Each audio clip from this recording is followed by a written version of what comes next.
दर्शन करके हम लोग निकल गए हैं नीचे गबोरी की ओर।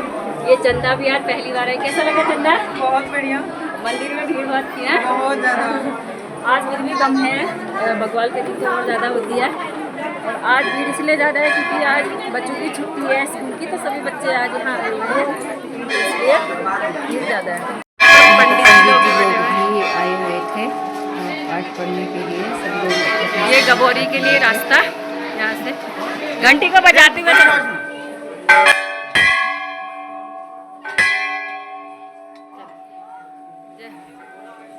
ये गबोरी को जाने के लिए मार्ग। यहाँ पर छोटे छोटे मंदिर भी बने हुए हैं। ये आगे अगले स्टॉप पे यहाँ पर नारियल की बलि भी चढ़ाई जाती है और इधर साइड को राइट साइड को बकरी की बलि भी दी जाती है, और भैंसे की बलि और बकरी की बलि माता के जो गण हैं उनके लिए।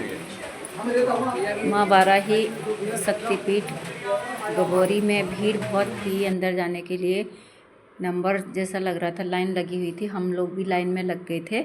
धीरे धीरे हम भी गुफा में प्रवेश कर चुके थे।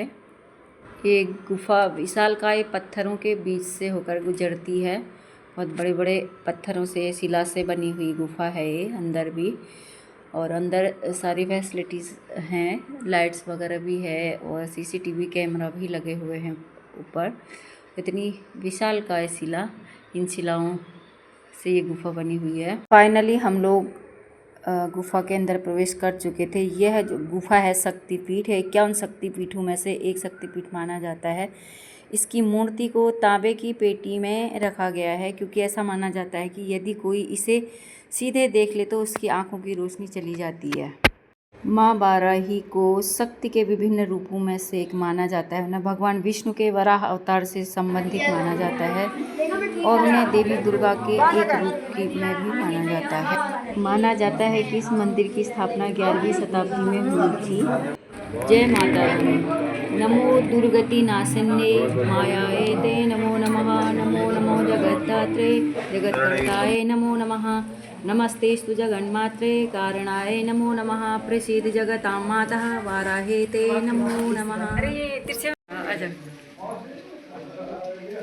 जय हो अम्बे मात की जय। गर्भगृह से हम लोग निकल गए हैं बाहर और बारिश भी हो गई है। भगवती माता प्रसन्न हो गई हैं और अब जाते हैं भीमशिला की ओर। भीमशिला के दर्शन करके आते हैं।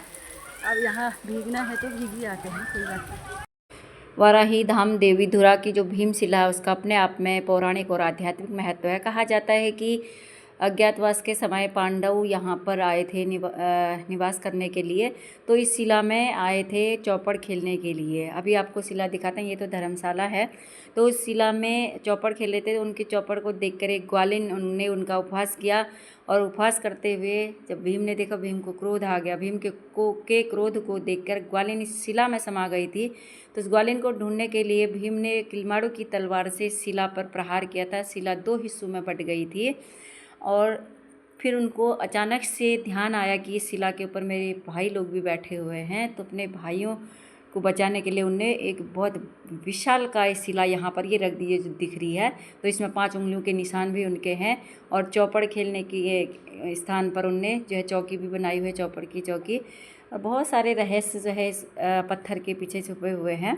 तो हमें तो इतना ही मालूम है, हमारे माता पिताजी लोग हमें बताते थे, वही चीज़ हमें पता है। शिला से भी हम लोग वापस हो गए हैं। वहाँ से था, इधर से था ना रास्ता। आज चंदा पहली बार देवी धुरा मंदिर देख के गई है और अपना अनुभव शेयर करेंगे। हमको कैसा लगा चंदा? भीमशिला और शक्तिपीठ बहुत अच्छा, बहुत बढ़िया लगा। हाँ, तो इसने जो है पहली बार देखा था। हम तो कई बार आ जाते हैं क्योंकि हमारे घर का ही मंदिर है, तो लेकिन रक्षाबंधन के मौके पर आके दर्शन करने का जो आनंद है वो बाद में नहीं है। जो लोग अभी नहीं आए हैं वो जल्दी से जल्दी आके मंदिर के दर्शन कीजिए। और आज के दर्शन तो हमारे सफल हो गया, बिल्कुल बारिश भी होगी, ऊपर से आनंद आ गया। अनंत वैली, ये अनंत वैली, यहाँ से सभी जगह के दर्शन कर भी लेते हैं आप। अगर यहाँ पर दर्शन करके आप माथे पर अगर ये तिलक नहीं लगा ले जाते हैं, इधर से जो है अंदर की ओर जो यात्रा है सब लोग आए हुए मेले में। हेलो कर दो, हेलो हेलो आंटी करो हेलो। के दर्शन करके हम लोग चले गए हैं मार्केट की ओर। मार्केट में बहुत भीड़ है।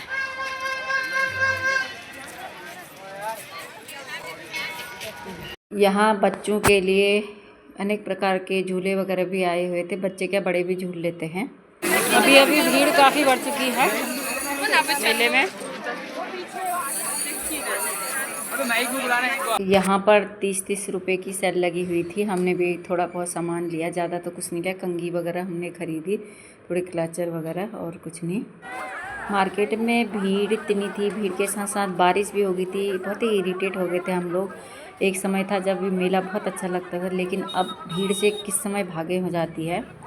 तो हम लोग चले गए थे मार्केट से घर की ओर। मेले से आगे हम लोग वापस घर की ओर। मैडम जी खड़ी हैं सामने में, उनको बच्ची ने आने नहीं दिया मेले में, तो वो है गाड़ी के अंदर ही। हम लोग शॉपिंग करके आ गए हैं। ये कढ़ाई खरीद के भी आ गए हैं। और चंदा ने तो पता नहीं क्या क्या खरीदा। क्या खरीदा? आइसक्रीम खरीद रखा है। एक आइसक्रीम खरीदा है और एक रबड़ का पैकेट। और मिट्टू रानी यहाँ गाड़ी में बैठी थी मम्मी के साथ। इसके लिए हम लाए थे ट्रम्पेट। उसको बजा के बहुत खुश हो गई थी वो। बच्चे तो थोड़े से में खुश हो जाते हैं। इसके बाद हम लोग आ गए थे घर। अपने कार्य क्षेत्र, अपने पनिया में हम लोग पहुँच चुके थे। इसी के साथ अपने ब्लॉग को करती हूँ यहीं पर एंड। मेरा ब्लॉग आपको पसंद आए प्लीज़ लाइक करें, शेयर करें, सब्सक्राइब करें। Bye bye. शुभ